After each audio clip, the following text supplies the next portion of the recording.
Hello everyone, welcome to this Green Cities webinar on practical tools and insights to making places greener. Sorry we're starting a couple of minutes late, but hopefully we will be on track. My name is Jessie Feith and I am a project manager at the Town and Country Planning Association, and I'm going to be chairing today's event. Thank you for finding the time to join the webinar today. We're so pleased that lots of people have signed up. This webinar is being delivered through the Green Cities project.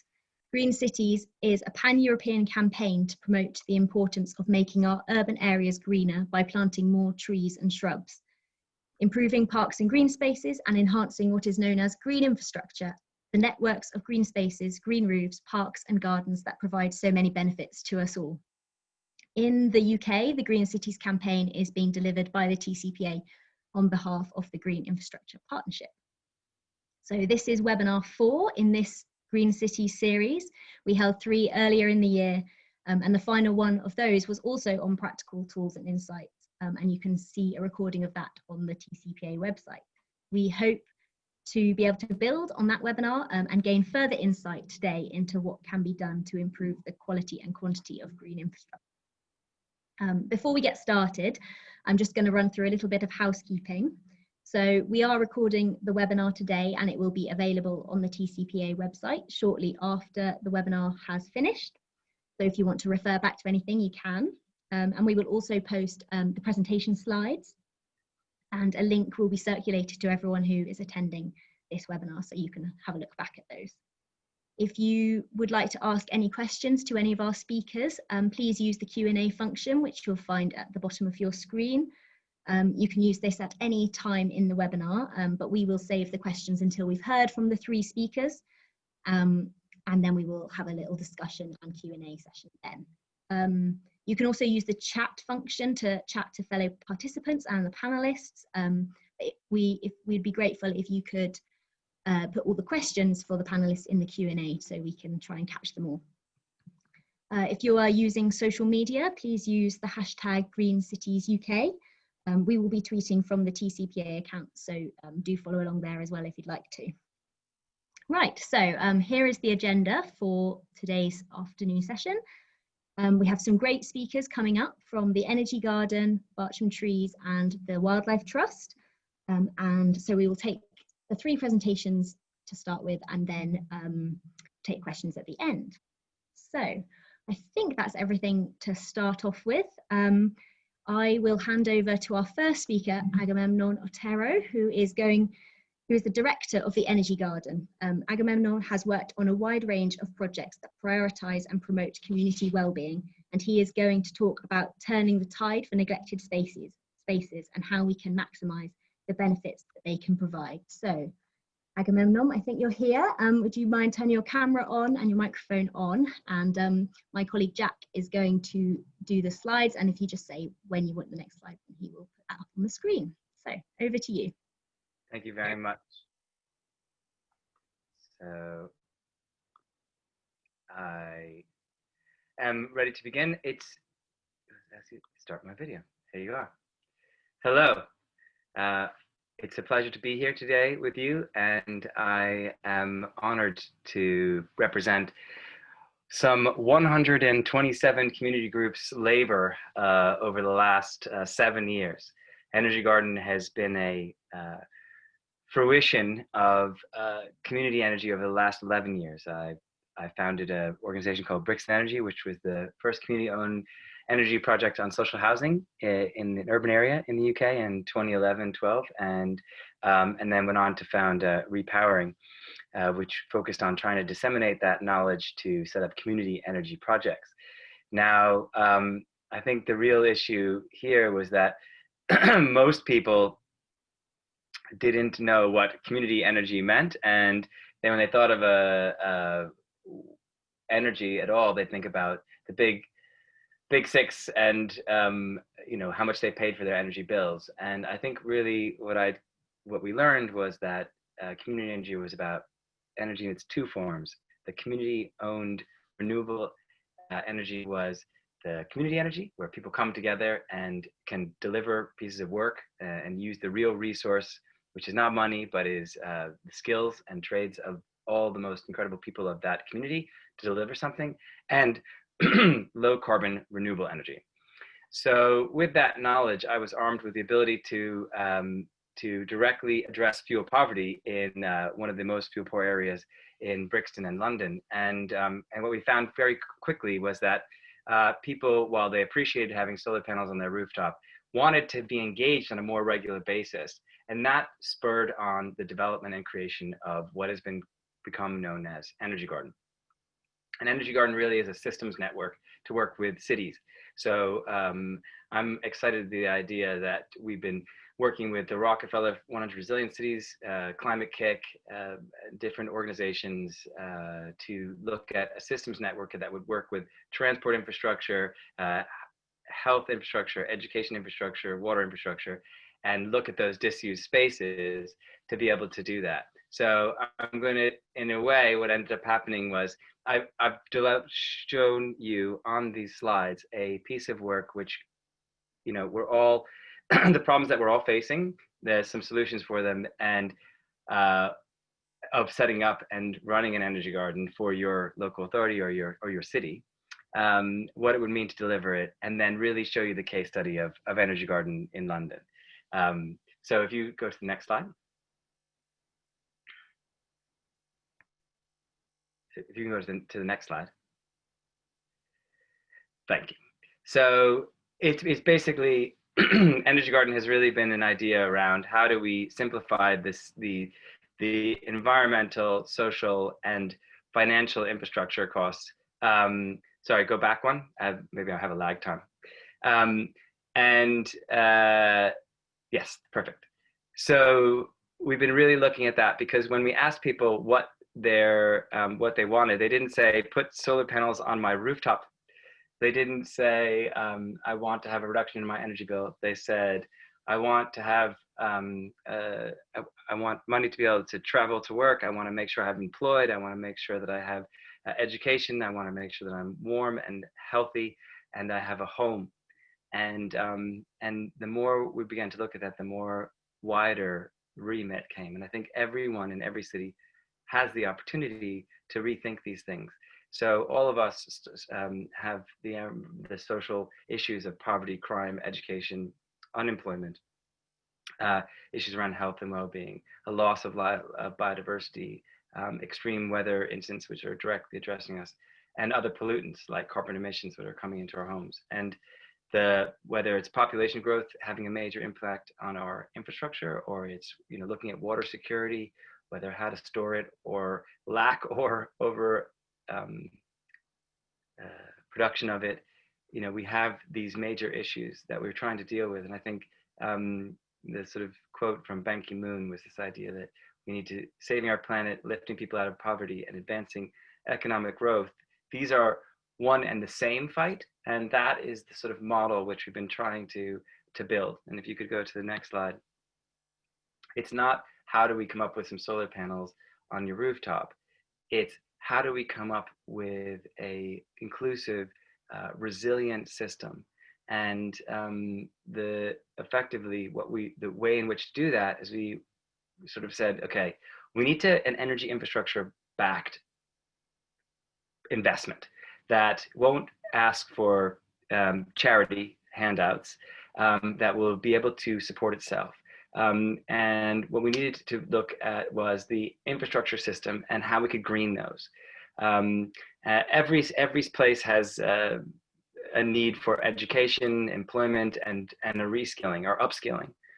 And I mean, anywhere in the UK is suffering from overproduction of waste and a very bad water system, which I always wonder why we use toilets to incredible green, clean water being used to flush away something when it could be turned into incredible, rich gold.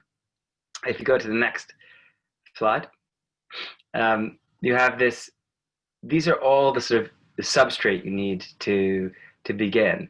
And for us, what we've done is we've looked at addressing the issue by starting with a pilot project. And I'll show you some examples of that later. But most people and most finance committees and individuals aren't ready to jump into a project in their own area cold turkey. So we always try to find a pilot space. Identify the infrastructure in whether it's trains or bus infrastructure or ailing viaducts or what have you. Get permission from whoever can give that access to the space. Identify and engage the potential partners, whether it's local, community, grassroots organizations. And then when you're thinking about that pilot, making sure that it's a visible space that has some sort of link to the past, that you can communicate something in a positive way, which has clear opportunity for social inclusion and branding. If you go to the next slide. If you can have these 5 elements, then you can then begin to deliver what we're calling an energy garden, which will have renewable energy infrastructure. It will reduce and avoid emissions. It will create urban biodiversity and improve air quality. The sort of fundamental pieces behind that are, it will be community-led, sort of that urban transformation. The impacts will be quantified and clearly delivered in relationship to national government statistics.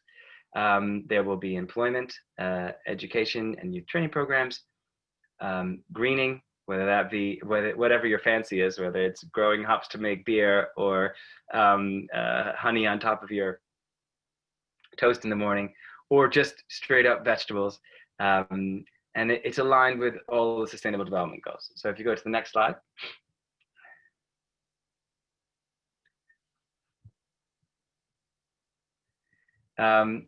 Effectively, you're agreeing a scope, creating a steering group, and allowing that project plan and timings and outcomes to disseminate prior to doing anything. I've just come from a £2.4 billion project in Leicester Square, where we're working with UK Power Networks, the Edwardian Group, the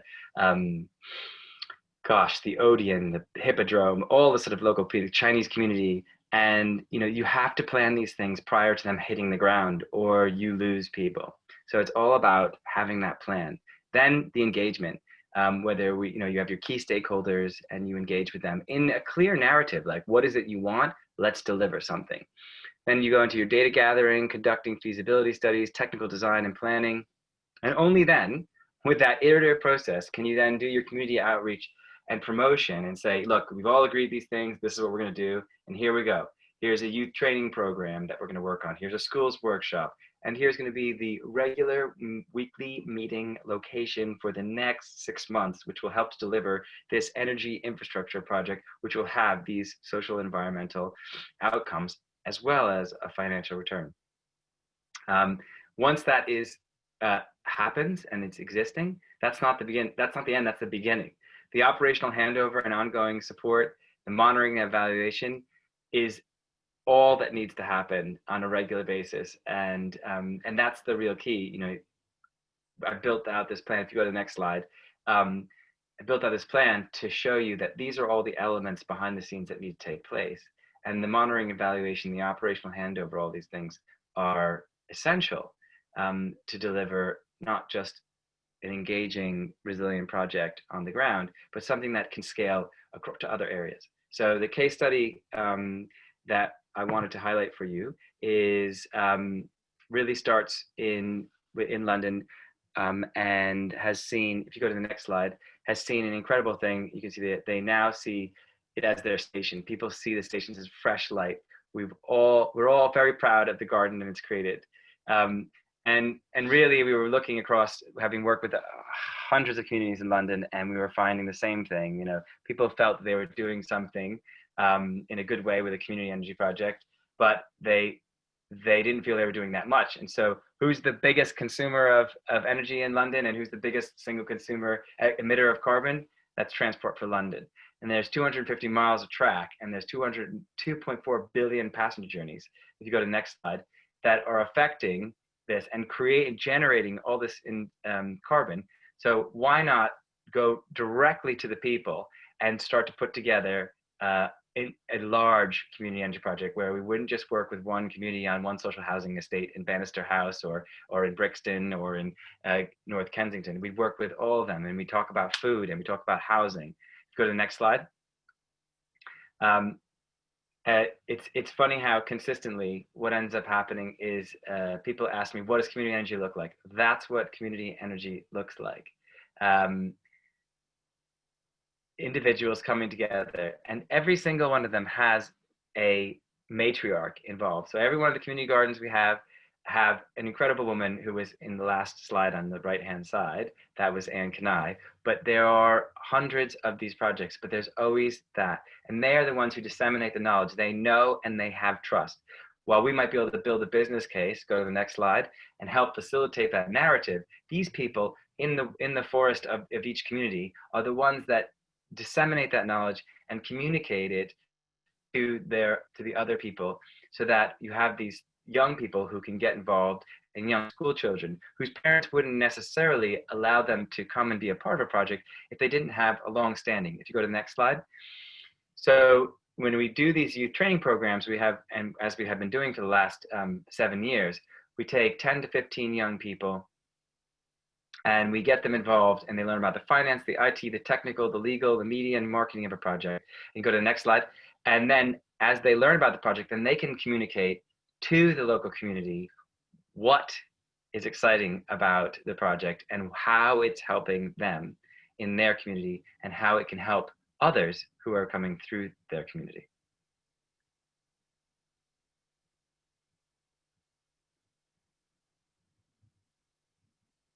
So next slide.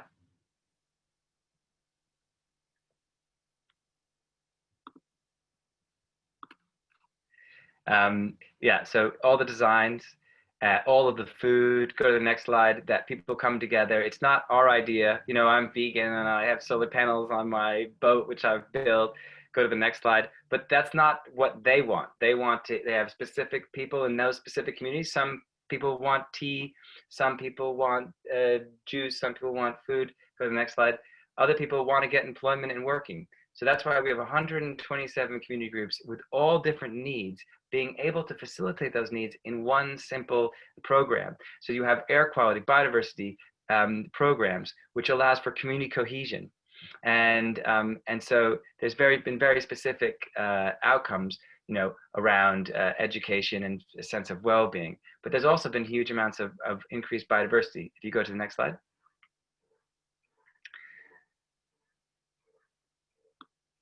Each time we sort of rethink and reassess the program, we have the opportunity to work with the individual community members in different portions of London. So you almost think of the whole city coming together because they're on one line that they can then ride and be a part of something. And so you can directly address that. And instead of go to the next slide, instead of getting someone out of their home to look at their roof, you're getting them, when the average wait time on the overground is 14 minutes, to think about a virtuous circle where people would come together for community benefit, to invest in infrastructure, to have social outcomes. And those social and environmental outcomes had a revenue stream which went back to that community and said, we can keep doing this. And it creates a virtuous circle.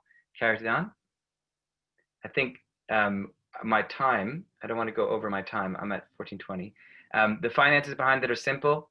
You have investors, that whether it's local authorities or individuals or private sector, investing into the program.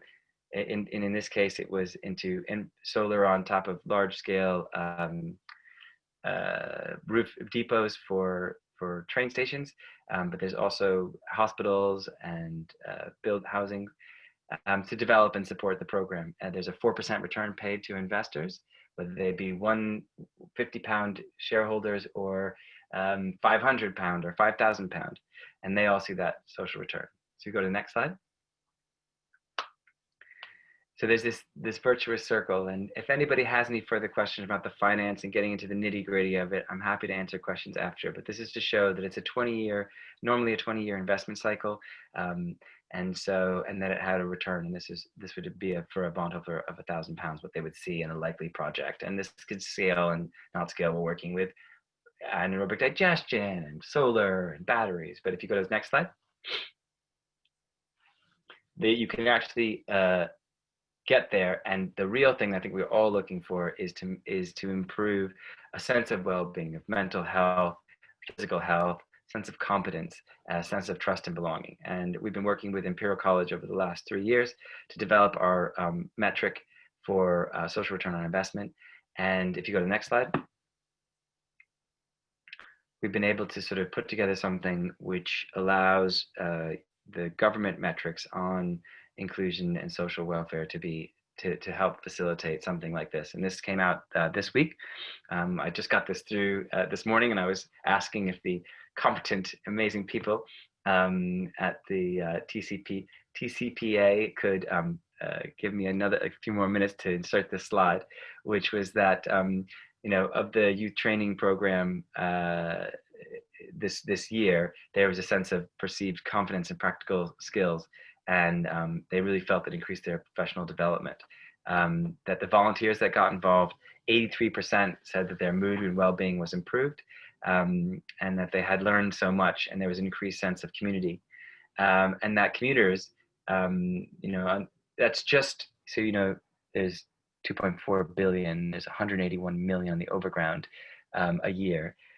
But just saying, like, the 1 million who sort of tarry on the overground for a few minutes. This is based on those assessment of 1 million people. That 70% were saying that that the sense of well-being was improved, and the highest customer service scoring for TFL is on energy gardens. And if you go to I think the last slide,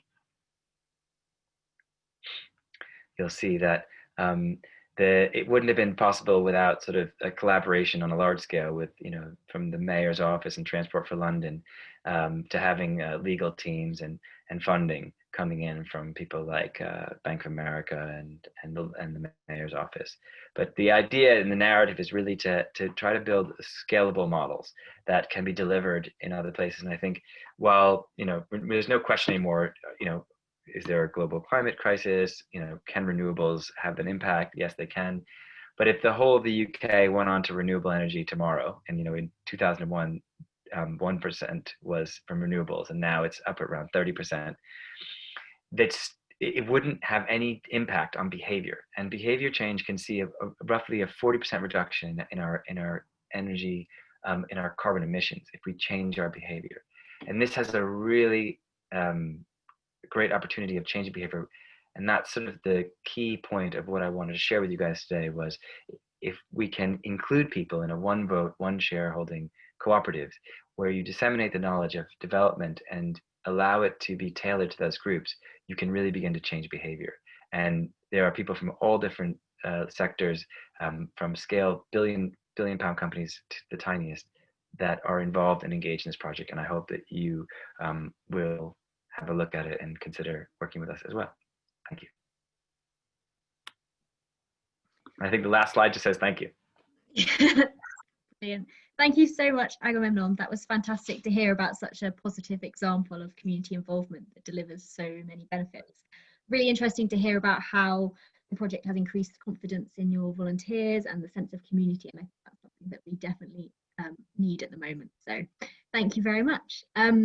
We'll now move on to our next speaker, but if you have any questions for Agamemnon, please put them in the Q&A and we'll come back to them at the end of the session. So our next speaker is Keith Sakra, who is the Director of Bartram Trees and co-founder of Tree Economics. He is also a founding member and trustee of the Trees and Design Action Group and a trustee of the Arboricultural Association. Keith is going to be giving advice on how to achieve successful large-scale tree planting. So Keith, sorry about the delay, everyone, with the slides. We are aware of it and trying to fix it, but hopefully we can power on and it will be all right and better. I think it's better now. So Keith, over to you. Okay, am I on? Okay, oh good. Okay, thank you very much for attending, and thank you very much TCPA and others for inviting me to speak this afternoon. There's going to be a lot of information. I've got something like 37 slides, so we're not going to go through every slide. The slide deck will be available for you to use in the future. So next slide, please. So benefits of trees. The benefits of trees are widely known. This diagram here just outlines how they impact on the urban environment and how much they benefit communities living within the urban environment. So next slide, please. What we have to realise though is the urban forest is dynamic. Trees will be lost, trees need to be placed. Very little replacement will be achieved through natural regenerations. So one of the solutions is tree planting. So next slide, please. So to maximise the benefits of tree planting, programs need to be strategised. Again, we hear lots of randomised planting schemes, let's plant by numbers. And the suggested outline is to have a vision, targets and goals, an action plan, and then monitor and view. There's really no secrets there, and we've all come across that. So could you go to the next slide, please? So this is British Standard BS 8545, published in 2014, and it outlines a very, very similar process. It's a staged process with every part of that process being dependent on what goes before and what comes after. You can see policy strategy, site evaluation assessment, species selection, nursery production, next slide please, planting and maintenance, and then review. Here's the same process represented graphically, and any planting strategy has to address all of these elements. And just out of information, the photograph where it's saying Independence is of the Aldwych in London. That's a 1947 planting of London Plain. Next slide, please. And what I'd ask you to think of, 1947 to today, and it's now that those trees are actually delivering maximum benefits. Next slide, please. So the vision, this is a shot from France. You can see it's a township set into a green landscape. Somewhere at some time, somebody had a vision as to what that would look like. Next slide, please. So vision, what does a vision encompass? Well, here's some examples. This is France, this is a town called Brive, where plane trees have been sculpted to form an archway around the town. This is on the bottom left is Chicago, the Memorial Gardens. Top right is at the back of the Tate Gallery in London, and bottom right is a park in London. And the central is a vision. It's a dwelling in Italy, but you can see the vision encompasses many, many aspects. Next slide, please. Thank you. And here's where we get lots of words, but I'm really not going to go through all the words, except the vision could be singular and multifaceted. And it goes back to something the previous speaker was saying about, to be truly successful, these planting schemes have to engage and involve the community. They have to develop an idea of what it is they want. It's not top down. It's like, this is what we want from our community. This is what we want from the trees in our community. And this is how we get there and arrive at it. So next slide, please. So targets and goals. And here's some of what we're faced with at this moment in time is that it's numbers. So you can see first round of the government's tree planting challenge, 22,000 large trees, 28. Well, it becomes a numbers game. Ambitious targets to double a city's canopy cover. Well, again, that's very often, statements like that are very often made without any understanding of what the canopy cover is now, or whether it's even possible to achieve that doubling of the canopy cover. And Mayor's commitment to increase the capital existing tree canopy by 10% by 2050. And again, it's unlikely that the current canopy is actually known or appreciated. And again, we've got a picture of the embankment in London. Those trees were planted in the early 1950s and now coming to fruition and delivering the benefits we want. So next slide, please. And we're all familiar with things like this where it's aspirational. So here's one, this is from Chicago. This is from Columbus in Ohio. Here's a project imposed from the top down. We're going to plant 199 trees there, and it's It's whether that vision, the vision portrayed in the poster, is actually ever achieved in reality. And I think that's the most important thing, is where ambitious targets and good intentions actually result in outcomes. And so often they don't. Next slide, please. So the question is, how many of such targets are achievable? How many targets are set without knowledge of what's there now? How many commitments are made without a detailed knowledge of where trees are to be planted, etc., etc. And as I say, the slide deck will be available for you all. It's possible to conclude from that targets and goals are often just knee-jerk responses based on numbers and percentages, rather than well thought out strategic actions focused on a clearly defined goal. And I think if there's one message that comes out of my talk this afternoon, that's probably the message. Next slide, please.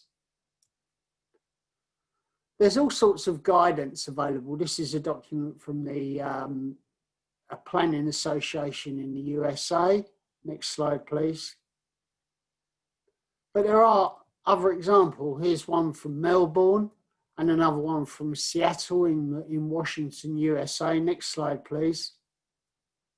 But here's some work was done in the London Borough of Ealing by Tree Economics and City for Trees. And here they've done an assessment. They've actually worked out what it is they've got, the total number of trees, their population, the canopy cover, the common species, the replacement cost, species recorded. And these are all elements that are just really important before you engage in any tree planting. What have you got now? What do you want to achieve? But this starting point we think is critical. Next slide, please. Here we have a warehouse. We look at the warehouse and we say, okay, would somebody run a warehouse and actually send materials out without understanding what's actually in that warehouse in the first place? And I think this is the critical element, understanding what it is you've got before you create the vision, or create the vision and then understand what you've got so that the vision can be realized. Next slide, please. So where to plant? So what's the planting space available? What's the total stocking level of the geographical area? Which communities would benefit most? What is the condition of the existing tree population? How are planting initiatives being to be coordinated? And we see two pictures here. Again, you may recognize that picture of the embankment. And just to actually reinforce the benefits of trees and what they provide, even just aesthetically, that's the same shot, with the trees photoshopped out. Look at the difference in the aesthetics of those two environments. Next slide, please.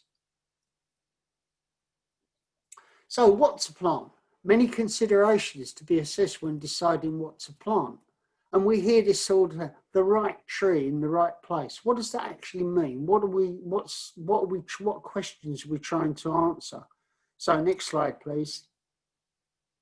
So what's the level of diversity within the existing population? How can new planting increase diversity in area? Which species will thrive? Which species have inherent tolerances? Which species have the capacity to deliver specific ecosystem services? Which species can be introduced successfully? Which introduced species have the capacity to become invasive, which is a negative characteristic? And one being representing Bartram trees, a question that's never asked: can tree nurseries supply the species required? And if not, why not? And pictures on the right demonstrate some species that are perfectly viable in the UK environment, perfectly good city trees, but hardly ever used. Next slide, please. This is a tree called Stiphnalobium. Maybe many of you may know it as Sakra. This shot's in Dresden. These trees were there when the city was bombed during the last war. They now form a link all around the inner ring road, and the city is now replanting Stiphnalobium all around the ring roads to retain and develop that aesthetic. Okay, next slide, please. So, question: how to plant? And here's why what do the trees need to succeed following planting? In answer, it's not that much. It's really air, water, space for root development. Other factors such as nutrition are important but secondary. So in that order, air, water, space.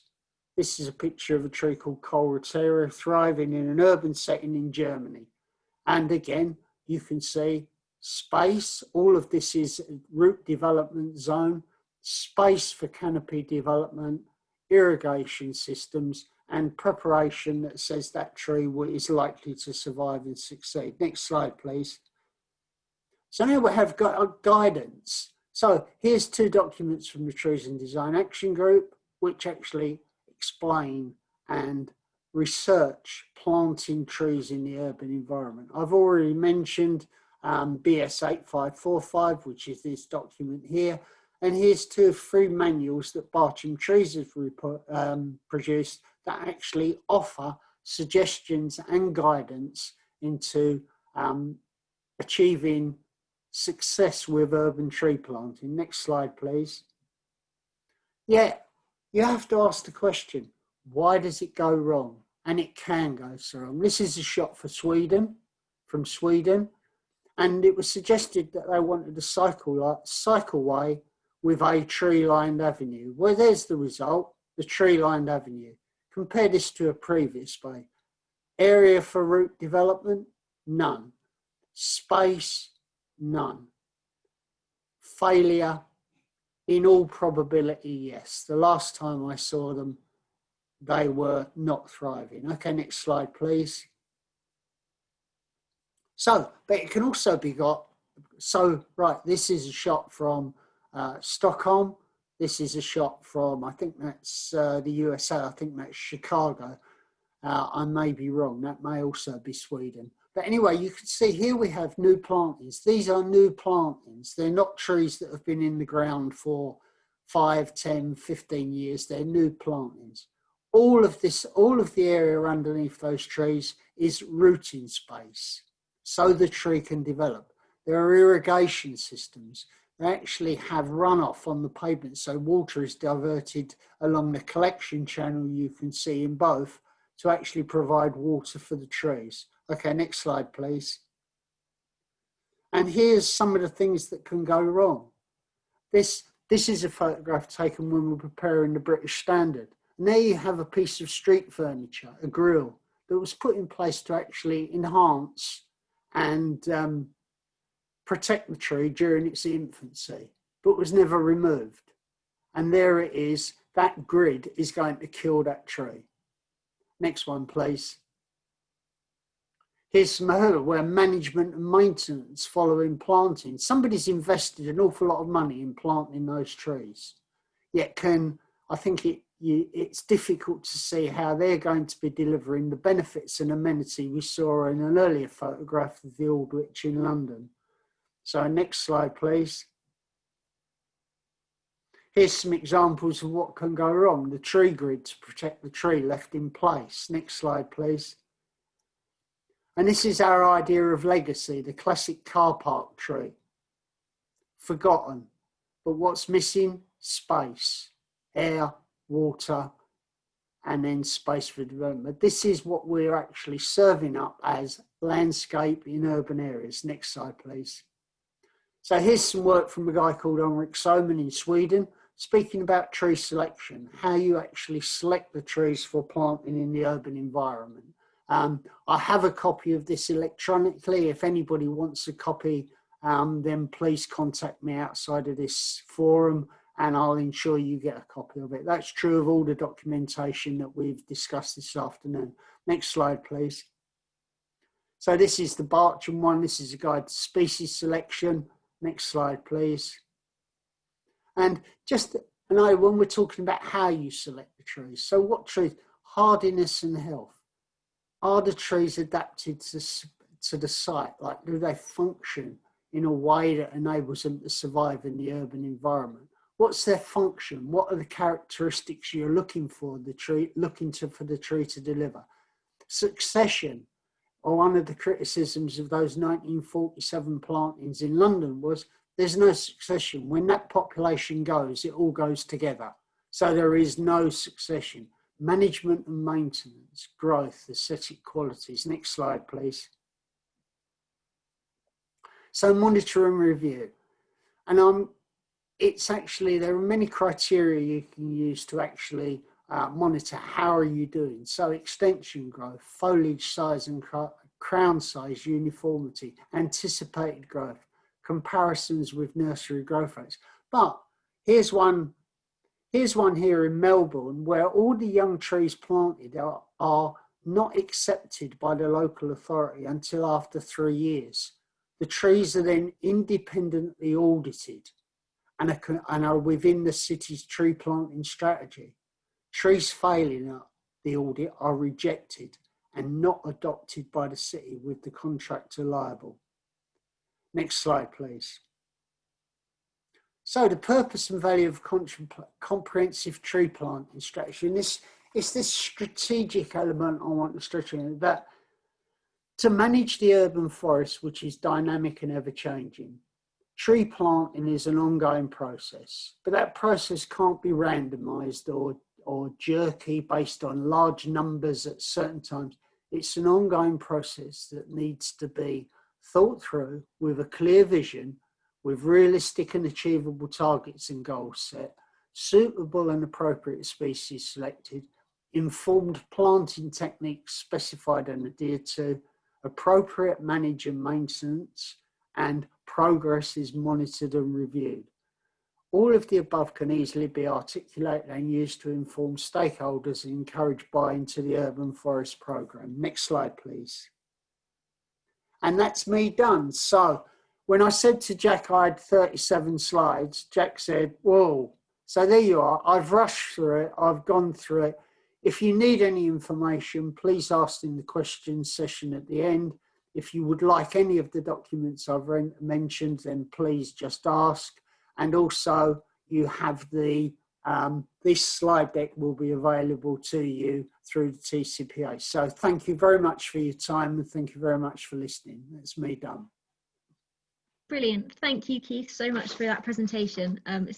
Thank you for sharing some of your vast knowledge on how to maximise the success of urban trees. I think it's been a really useful presentation. It just shows that it's so important to give careful consideration to each stage of the tree planting process. They're not just sort of a nice to have afterthought. So yeah, thank you very much. I see some people are submitting questions, which is great. So please do continue to do that for our speakers, and we will come back to the questions after our final speaker, who is Debbie Tan, who is the Chief Executive of the Hampshire and Isle of Wight Wildlife Trust, and she has been in post since 2008. Debbie is going to talk about protecting wildlife from nitrate pollution using nature-based solutions in the Solent, and how this will help to protect wildlife and support a green and nature-based recovery. So, Debbie, over to you. Thank you very much, Jessie. So hopefully everybody can see my slides, and I've put my camera on, so hopefully everybody can see me as well. So thank you very much indeed for inviting me today. I guess this is probably a little bit different from what you've been hearing about, and hopefully it's of interest, and I'm happy to answer questions later. So next, please. So just a little bit about us before we start. So the Wildlife Trusts are 46 independent charities, and we work together, and we've got quite an ambitious vision for a wilder future. Here in Hampshire and Isle of Wight, we're one of the larger wildlife trusts, and we were founded in 1960. And together our headline goal is to create much more space for nature, and our response to the nature and climate emergency is something we've been calling for, which is to kind of treble the space for wildlife and create 30% of land and sea for wildlife by 2030. And that's in urban and rural areas. And one of our key concepts is the concept of a nature recovery network. And we're also calling for something that we have dubbed Wild Belt as part of the planning white paper. And this is really about, again, creating more space for wildlife to thrive throughout towns and cities, as well as in rural areas as well. And one of the things we're very keen to demonstrate is the power of nature-based solutions, which is investing in nature's recovery to help tackle wider issues like pollution, climate change, and public health benefits too. So on the theme of pollution, I'll then talk about what is happening here in the Solent. Next, please. If you don't know where we are, we're here on the south coast. So the arrow is pointing to Hampshire and the Isle of Wight. And the Solent is the strip of sea between the Hampshire coast and the Isle of Wight coast. And it's a very highly designated coastal and marine environment with a whole range of SPAs, SACs and protected areas across our whole coastline. And it's a very densely populated area with large cities and big housing targets and real ambition for economic growth. So we've got a situation here where you've got the sort of environment and economic growth really rubbing up against one another and causing real tension. Next, please. So the problem here we have is a lot of pollution in the Solent area. There's a range of reasons why there's pollution in the Solent. The predominant source is from agriculture, from fertilisers, but we've also got issues of wastewater from residential homes and other things like runoff, fertilisers that have seeped into the groundwater over many, many decades, and also atmospheric deposition and things like storm runoff and sewer misconnections. So there are a whole range of reasons why the Solent is polluted, and we don't fully understand all of those reasons. But whatever the source, we've got a huge amount of nitrogen in the Solent waterway, and that is a real problem, whatever the source. So we need to tackle it. Next, please.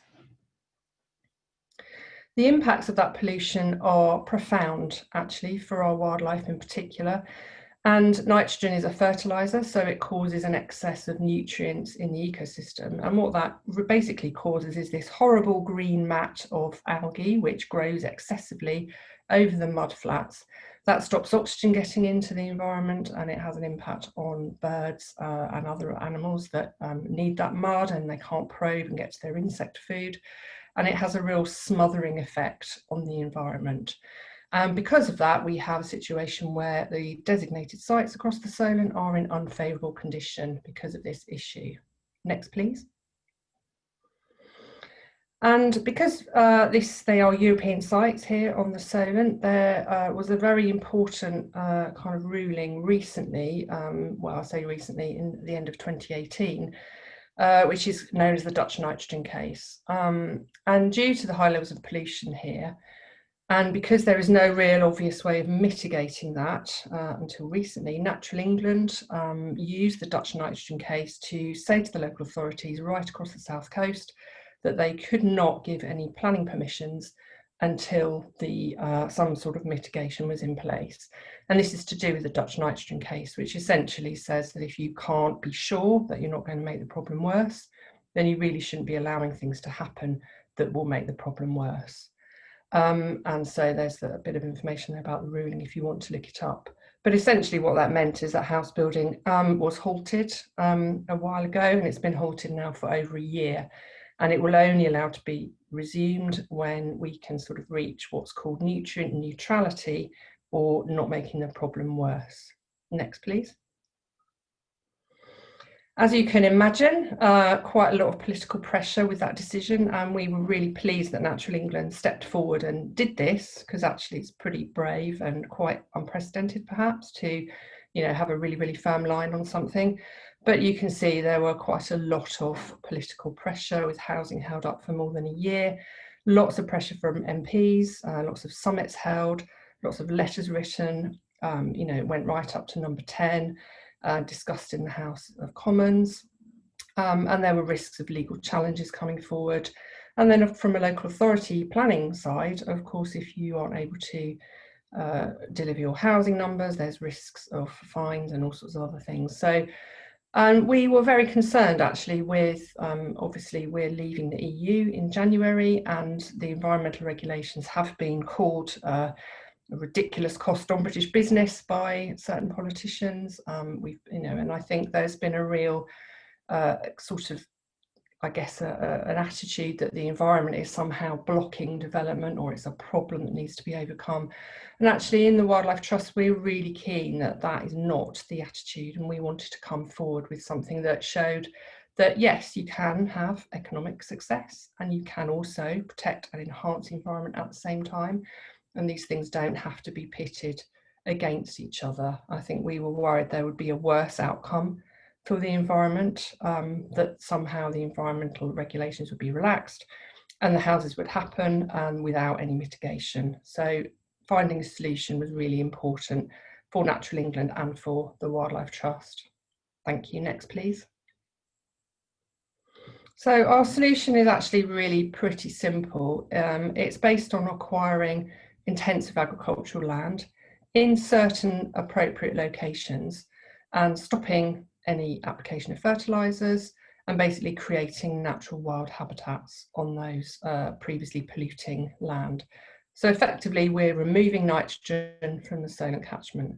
What this then does is it allows us to sell nitrate credits to mitigate the impact of these new homes that would be otherwise adding pollution to the Solent, and we can allow house building to resume.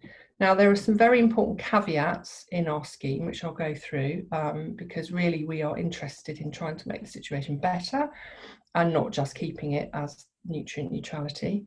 So one of the things for our scheme is that we build an additional headroom to deliver nitrate reductions and wider water quality benefits for the rivers and streams that are running off of the sites that we're acquiring. So more than neutrality, even though neutrality is the legal test.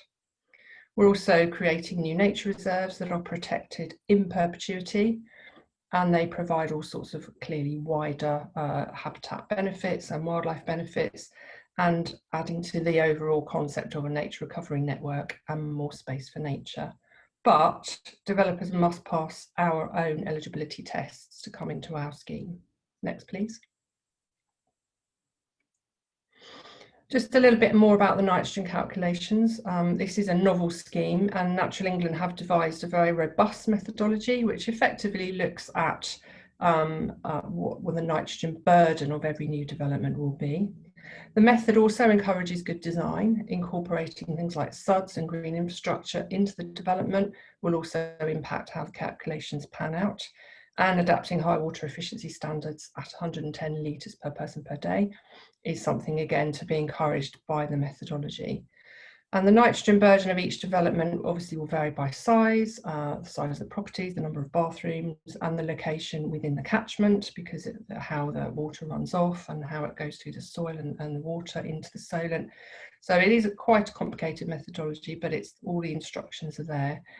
And effectively, the local planning authority or the developer will work out the nitrogen offset requirement for their development, and then they'll have this offset number agreed, and that's what they then need to look at mitigating.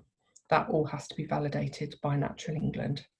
Sometimes if the development is on agricultural land and they're taking out a sort of intensive agricultural land, that might mean there's no additional mitigation required, but it does depend on a case by case. But that's really where Natural England come in, and we don't really get involved in that side of the equation. Next, please.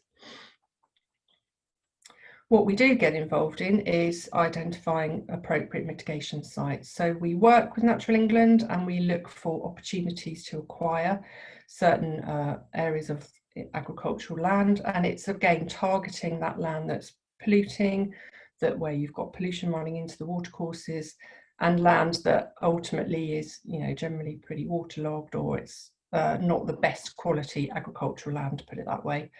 And then we work with Natural England to look at the offset potential. So you look at 5 years of agricultural cropping records, what's happened over the last 5 years, and then you effectively work out what your figure is for changing that land use from agricultural intensive use, and then what it will be after you've rewilded it or created natural habitats.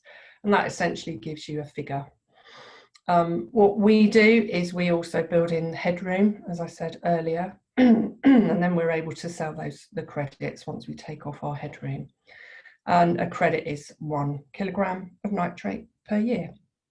The price again does vary because it does depend on the site, but it's probably usually in the region of £2,500 to £3,000 per credit.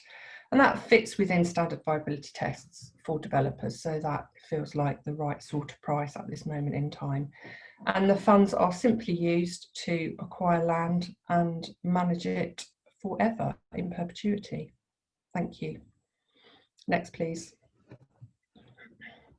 So there is the first site that we've acquired on the island, on the Isle of Wight here, called Little Duxmore Farm, which we've acquired fairly recently in April. So it's just a case study example really for proof of concept. So it was an Arbor and poultry farm, discharging quite a lot of fertiliser and pollution into the Wootton Creek and then into the Solent.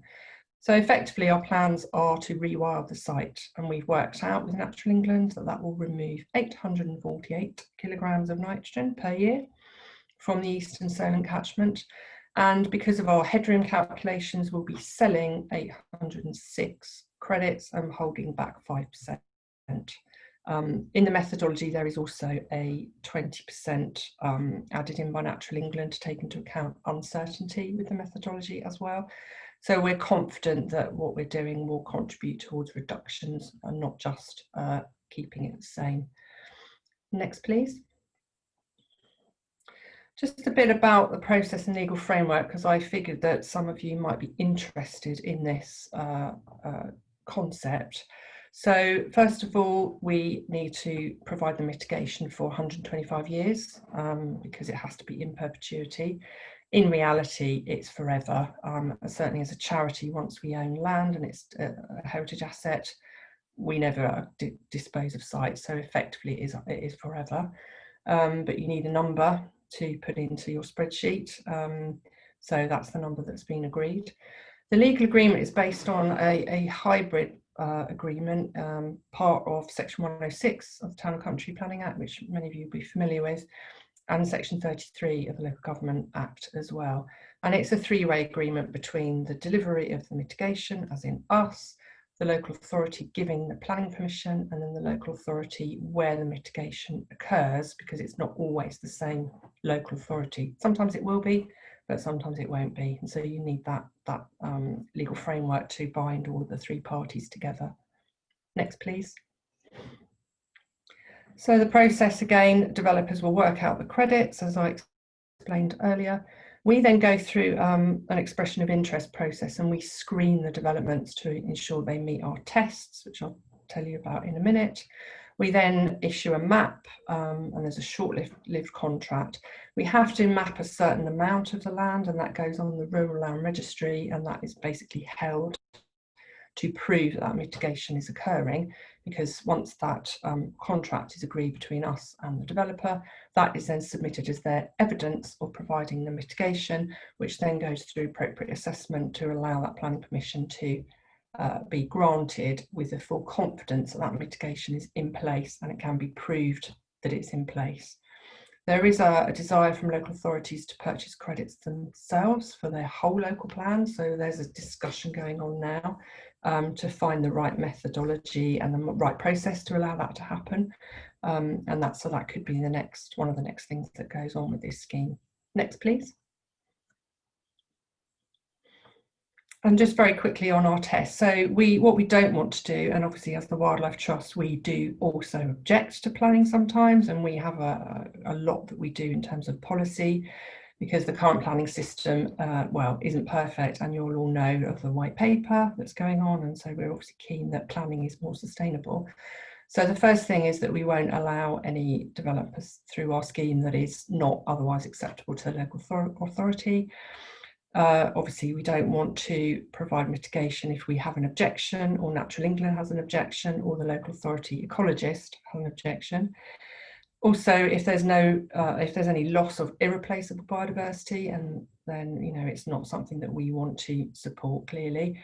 And then we want to make sure that there's compliance with all the usual ecological mitigation required through other forms. Now, because there's actually quite a lot of demand for this scheme, where there is over demand, then we would like to give preference to developments that deliver biodiversity net gain or contribute over and above the bare minimum to the nature recovery network. We're also signposting people to the Building with Nature Standard, which is, hopefully some of you will have heard of that, but that's all about creating better places, including good green infrastructure, good tree planting, quality trees, and good space for people for well-being, and all of that sort of good planning and good delivery of good schemes. So because there's a lot of interest in this, it does give us the opportunity to start to promote voluntary measures to go over and above. And we have offered the option of purchasing additional credits to some developers to actually contribute more to reductions. And surprisingly, perhaps or perhaps not, a few of them are quite interested in rounding up their requirements so they can buy a few more, which again helps to reduce the overall impact of pollution. Next, please.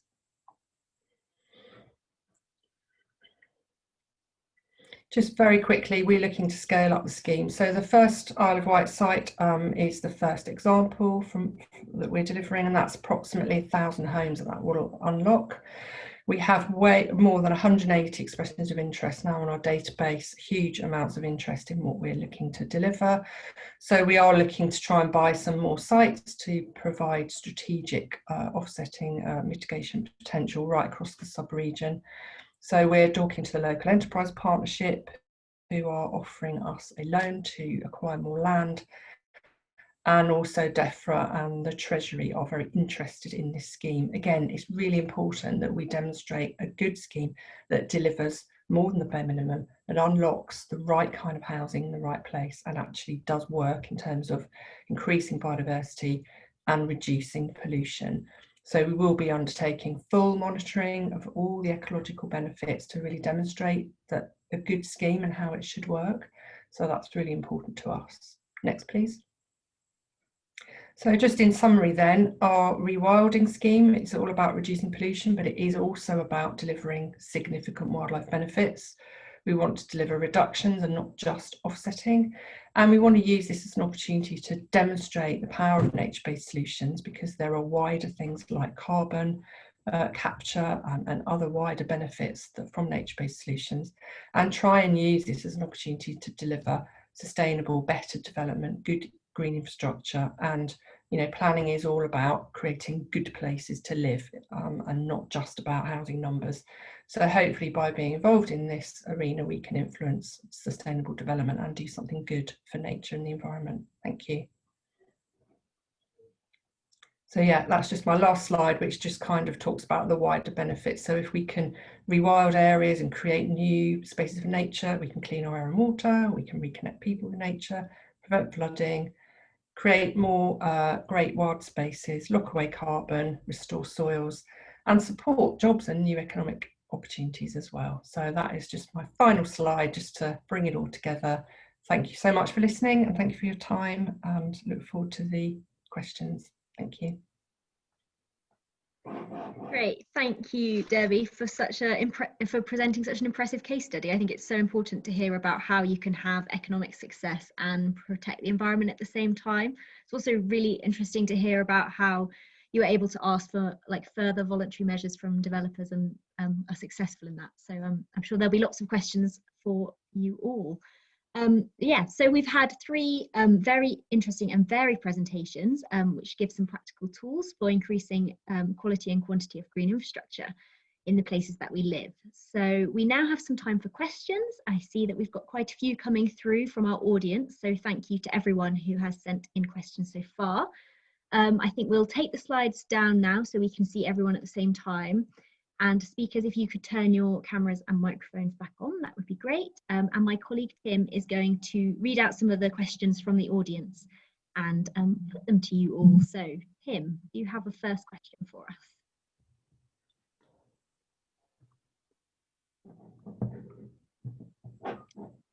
Can't hear you if you're speaking, Tim.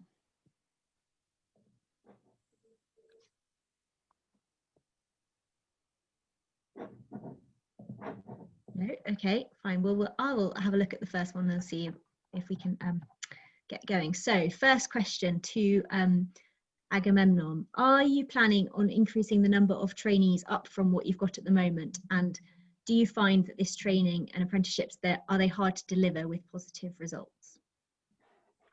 Wow, I didn't see that. If I had seen that, I would have sort of yelled, screamed. Yes, we are.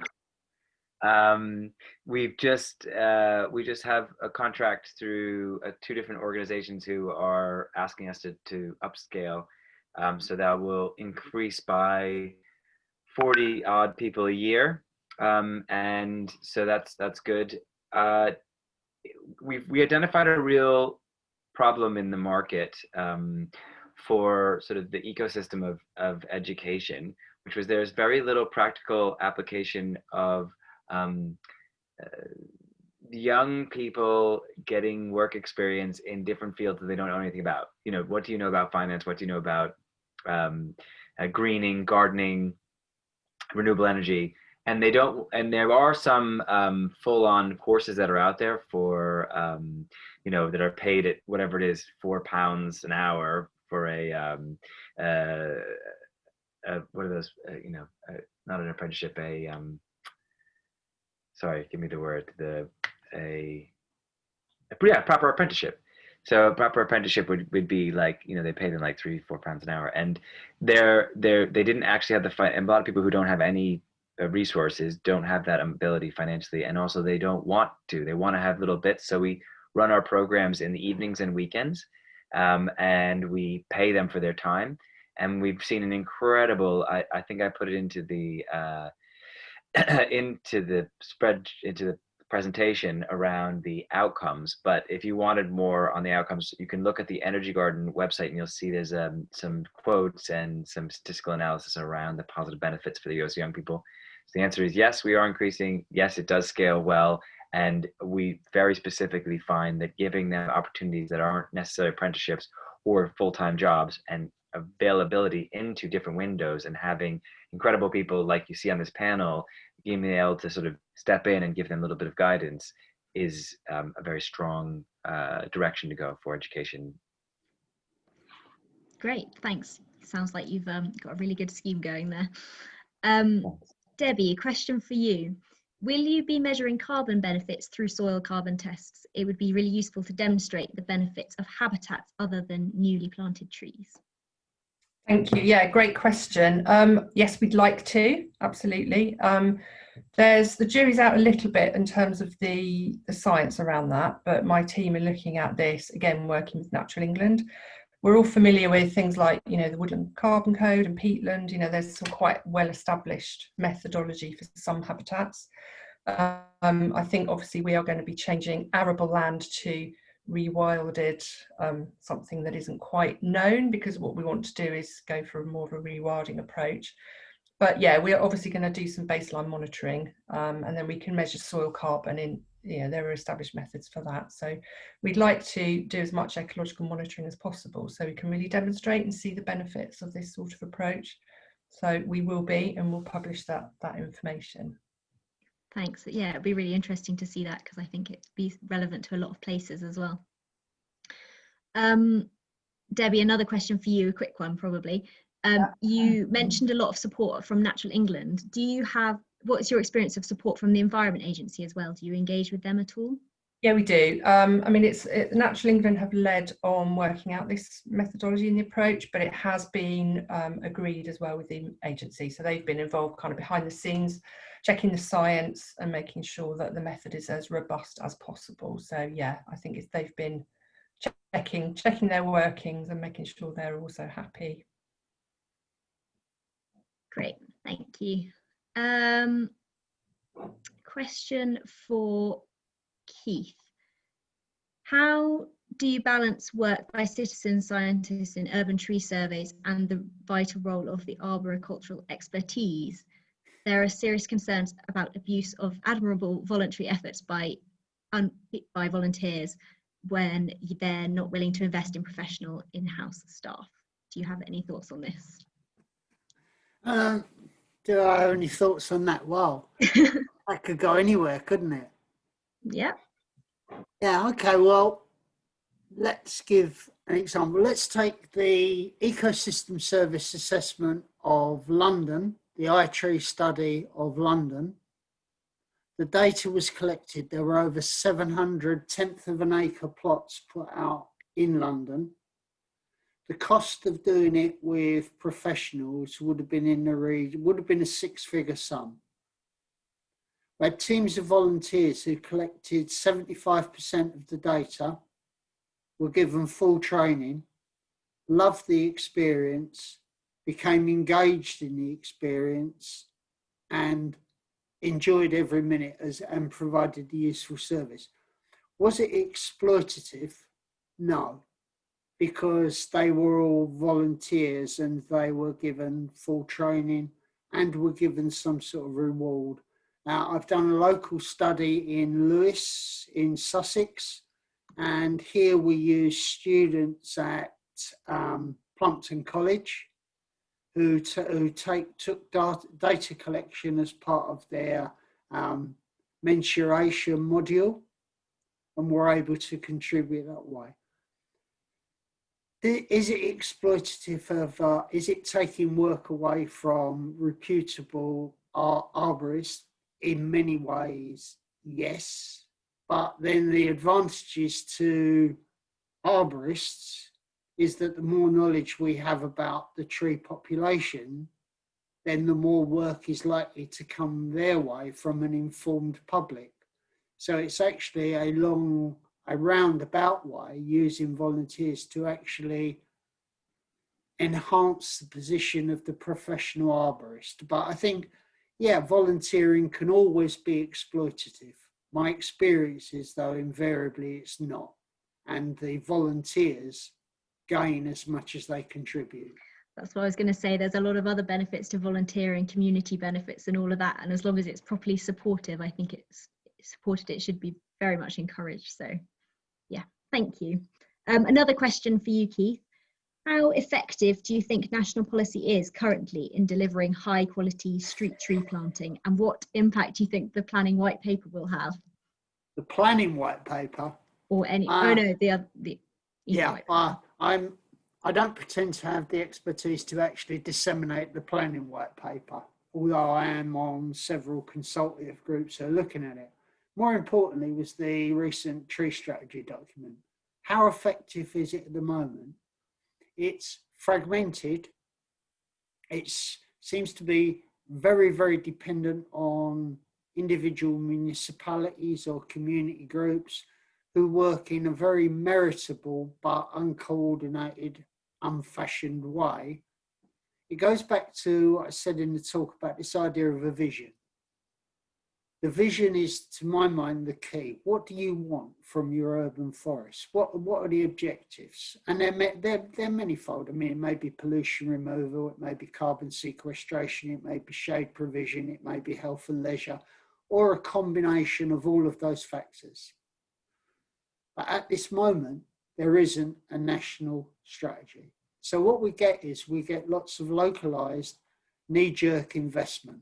We'll plant 20,000 trees without any consideration of where those trees are going to be planted, why they're going to be planted, and what they're going to deliver. And like any population, if I said to you, okay, human birth, for instance, we're going to allow you to have as many children as you like till 2021. But after that, we're going to have a 10-year moratorium on planting where you're not going to have any children at all. If you could just think about the imbalances in the human population, well, we're doing the same to trees. And the tree population is dynamic in the urban setting, and replenishment is entirely or almost entirely human controlled. So it has to be managed and planned, and it has to be strategic and ongoing. So I hope that answers the question. The end result is, at this moment in time, not very good. Hopefully the outcome of the National Tree Strategy and government intentions to have tree-lined streets, that things will improve. And lastly, so many local authority budgets are revenue budget, and trees are not recognised as an asset, which needs investment. And perhaps we ought to think of moving tree planting to capital budget, so there is ongoing investment on a regular basis in that tree population. Yeah, I think that's definitely a very important point. Thank you, Keith. Agamemnon, another question for you. How involved have locally elected councillors and politicians been with your different community energy projects? I almost feel like this is a trick question. So I love everyone, you know, kumbaya. But the actual reality is social welfare and well-being for people isn't as high up on the chain as we'd like to believe.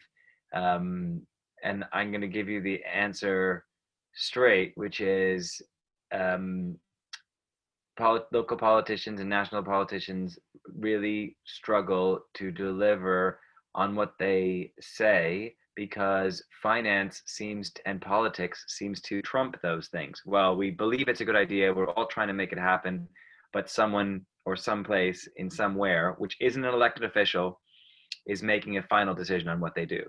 So we have had on like 100% support in every politician, you know, elected official that I've met, and the majority of unelected officials, you know, council staff, you know, really positive and supportive. Where we really struggle is around the legal due diligence and financial. So that they say, oh, we're going to give you peppercorn rent on this rooftop, or we're going to give you this garden. The lease agreement and the whole process around there, it takes forever. You know, I have a legal injunction put on me for putting edible foods onto the overground.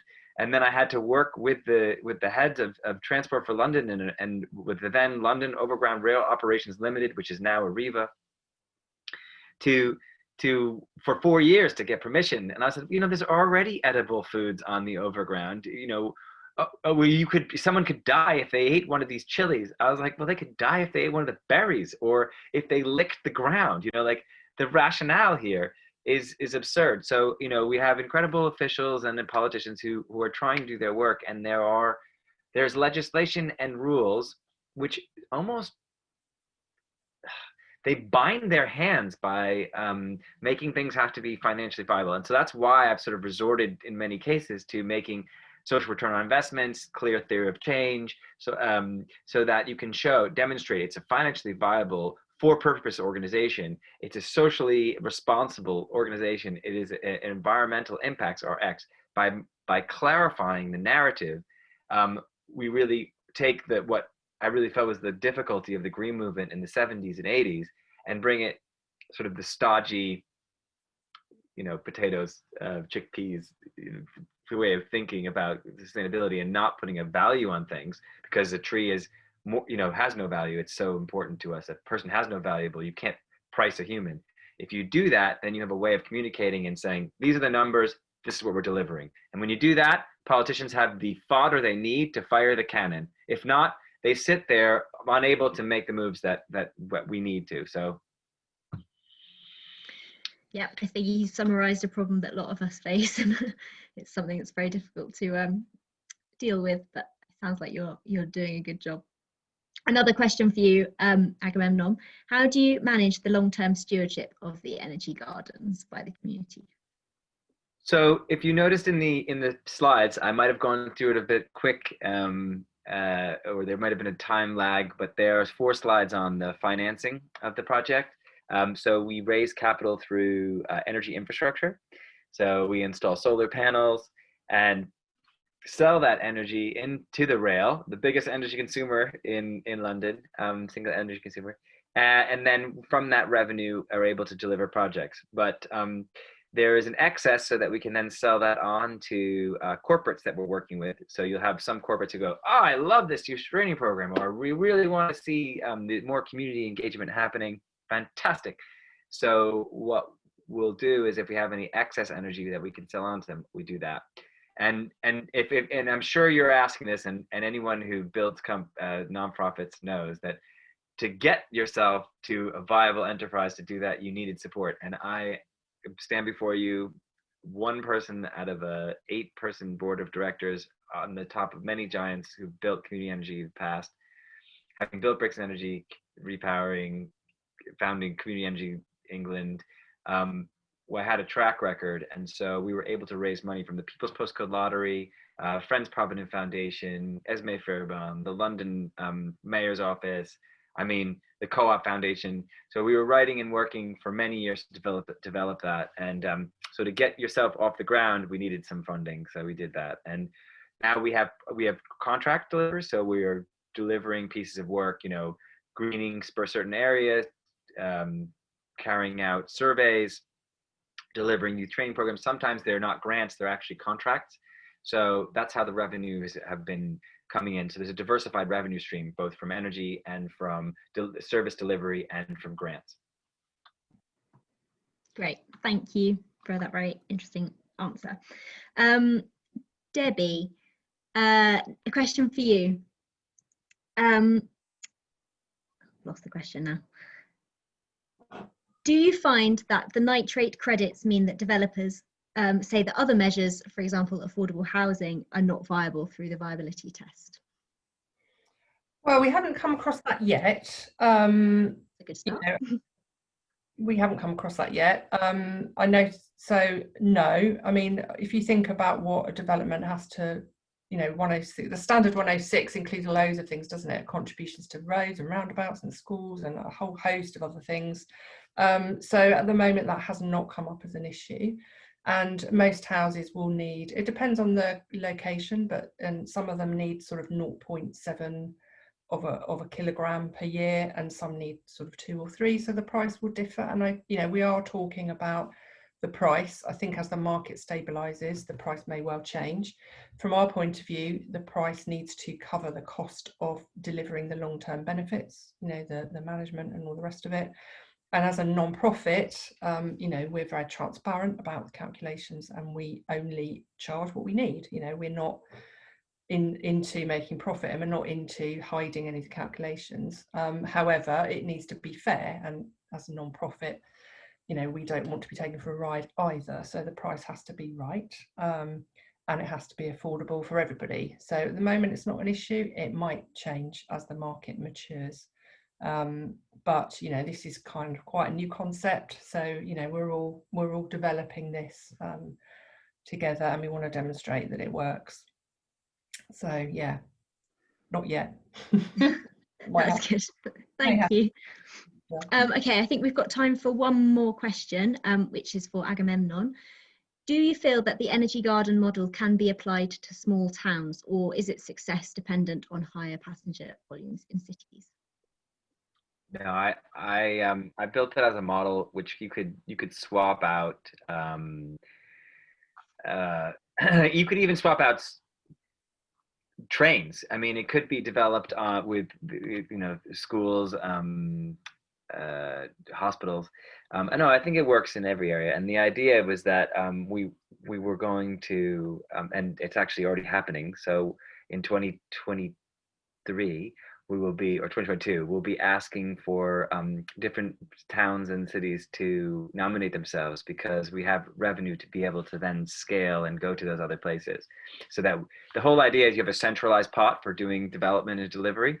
So now that we have a centralized pot, we can then do due diligence on the rooftops and feasibility studies for that area. So we can always provide support and hopefully ride the rail right out of the 5 commuter lines of London and go somewhere. We don't want to go everywhere, but we want to go and support different communities. So I think it's viable and take what you want from what we've done, but 2, happy to work with you guys in the future. That's really exciting. It sounds like you've created a very transferable project, which is really exciting. So thank you all for answering those questions. I think we've run out of time for any more, but we will be circulating the slides to everyone and a recording. So I think that was asked a couple of times in the questions. So yes, don't worry, we will be doing that. So thank you so much to our fantastic speakers. You've given such amazing presentations, and we're very grateful to you. And also thanks to my colleagues at the TCPA who have been running everything in the background. And also thank you to everyone who has joined this webinar. We've had a really, really positive attendance, and we hope you've all found it useful and interesting. If you have found it interesting, please do consider joining the Green Infrastructure Partnership, which is free to join, and also take a look at the Green Cities website. The details of this are on the screen. The TCPA also does a lot of other work around green infrastructure and the built environment, so please do consider joining the TCPA as well. As I mentioned, this is webinar 4 in this series, and the recordings of the first 3, which happened earlier this year, are available on the TCPA website. So if you'd like to have a look at those, please do. And we will add the recording of today to that webpage as well really soon. We have 2 more webinars in this series coming up, which are on Should Communities Have a Right to Green Space, which is taking place this Thursday from 3:30, and also one on the outlook for green infrastructure in Great Britain post-Brexit, which is happening next Thursday, the 22nd of October. So, and that's at 2 p.m. So do look out for those and sign up for them on the TCPA website. Finally, I think, sorry, this was on an earlier slide, but the TCPA has recently published a short guide called So You Want to Plant More Trees, a guide to commissioning and managing tree planting for councillors and other local decision makers.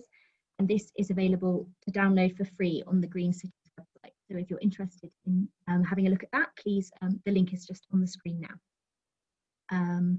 Yeah, so I think the only thing that remains for me to say is that when the webinar closes, a short survey will appear in your browser, and we would be very grateful for your comments and feedback on this. We hope you have enjoyed the webinar, and we look forward to welcoming you to another TCPA event soon. Thank you very much.